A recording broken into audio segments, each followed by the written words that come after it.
Hello good morning guys all of you.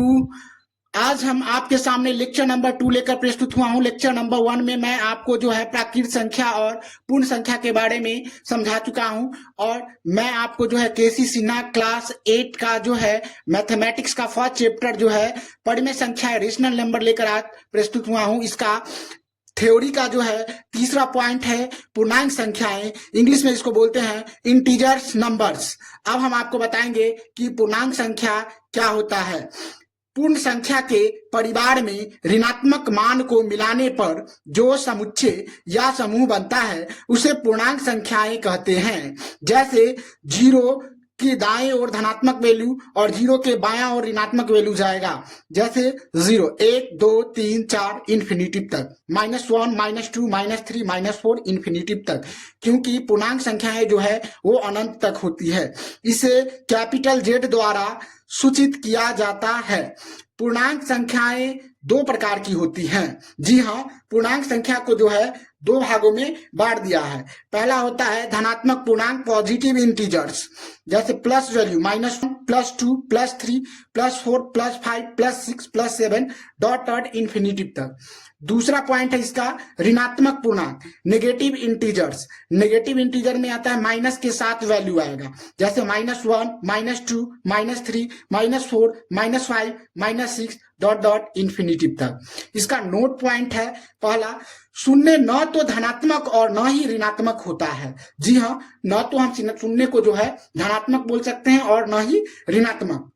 Note number 2 है सभी प्राकृत और पूर्ण संख्याएं जो है पूर्णांक होती है। जी हाँ, धनात्मक पूर्णांक जो है 1 से चालू होता है, ये प्राकृत संख्या है और सभी प्राकृत संख्या एक पूर्णांक संख्या ही होती है। और पूर्ण संख्या जो है 0 से स्टार्ट होता है और पूर्णांक संख्या में भी 0 शामिल है। इसीलिए 0 से लेकर अनंत तक जो भी संख्याएं हैं पूर्ण संख्या, वो आपका पूर्णांक संख्या भी होगा। तीसरा नोट नंबर पॉइंट है पूर्णांकों में न भिन्नात्मक या दशमलव भाग नहीं होता है। पूर्णांकों में न तो भिन्नात्मक संख्या होगा और न ही दशमलव भाग होगा। ठीक है, अब हम आपको बताएंगे संख्या रेखा पर पूर्णांक को कैसे दर्शाते हैं। तो एक संख्या रेखा हमने खींच लिया और यहाँ पे जो है मूल बिंदु, सेंटर को हम मान लेते हैं मूल बिंदु 0, इसको हम O से भी डिनोट कर सकते हैं। और 0 के जो है संख्या रेखा पर दायां ओर भागेंगे, मतलब दायां ओर जाएंगे तो पॉजिटिव वैल्यू होगा और 0 के बायां ओर नेगेटिव वैल्यू। जैसे यहाँ पर हम दर्शाए हुए हैं 0 के दायां ओर +1 +2 +3 +4 +5, 0 के बाएं ओर -1 -2 -3 -4। इसको आसान भाषा में समझाने के लिए हमने ऊपर में जो है एरो देकर 0 के दाईं ओर जो है धनात्मक संख्याएं लिख दिया है, क्योंकि 0 के दायां ओर धनात्मक वैल्यू जाएगा और 0 के बायां ओर ऋणात्मक वैल्यू। ठीक है, नोट नंबर लास्ट जो है पूर्णांकों का समूह अनंत होता है, अर्थात इसका कोई अंत नहीं होता है, क्योंकि पूर्णांक संख्या अनंत तक जाएगा।